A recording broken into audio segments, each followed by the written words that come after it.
आम्हाला करा ना ऑफिसला, आम्हाला कळवा ना. मग बाकीच्या लोकांनी अगर विचारलं आम्हाला काय सांगायचं, बघा तुमचा मोबाईल लिंक आहे बाकी काय अनिल थांब हे सुरत थांब रे ग्रुप थोडा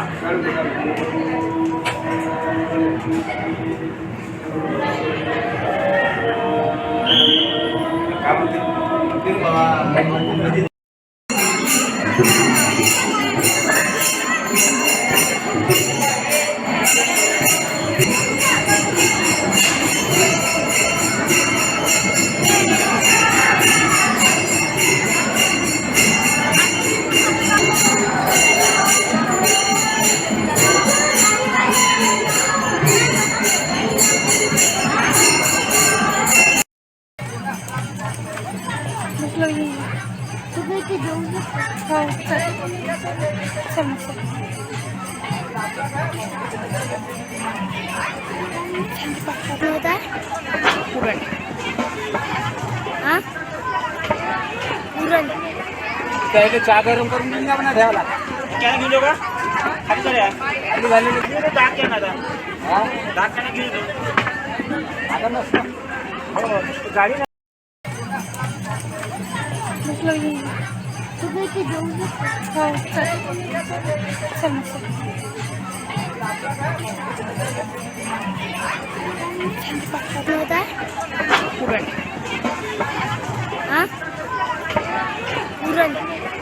त्याला चहा गरम करून घेऊन जा म्हणा द्यावला. काय घेऊन जाऊ का खाली चला खाली झालेली दाग घ्या ना आता हा दाग काय घेऊन जाऊ आता नसतं. हो गाडी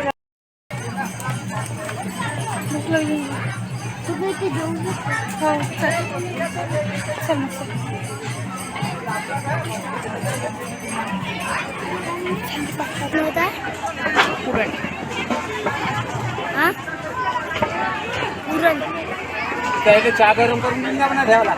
काय घेऊन जाऊ का खाली चला खाली झालेली दाग घ्या ना आता हा दाग काय घेऊन जाऊ आता नसतं. हो गाडी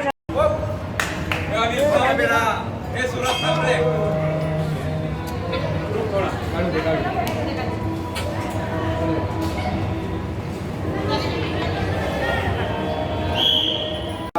1800 मध्ये जन्माला आला. दर्शन घेतलं नाही का मागे त्या काळामध्ये घरोघरी पुरणप्रसाद म्हणजे एक नैवेद्य प्रत्येक देवाला चालायचा. पण असा पेढा वगैरे असं काही द्यायचे नाही, पण एक विशेष काहीतरी गोड द्यावं त्या निमित्तानं बाबांना पुरण एक नैवेद्य म्हणून द्यायचे.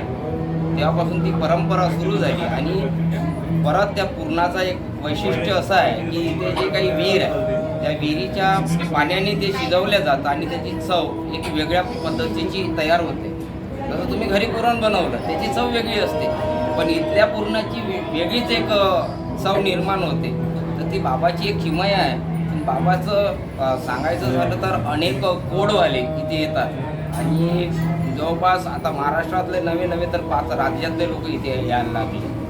जसं आता गुजरात, त्याच्यानंतर काही दिल्लीचे लोक आले, काही विदेशातले लोकसुद्धा इथं यायला लागले.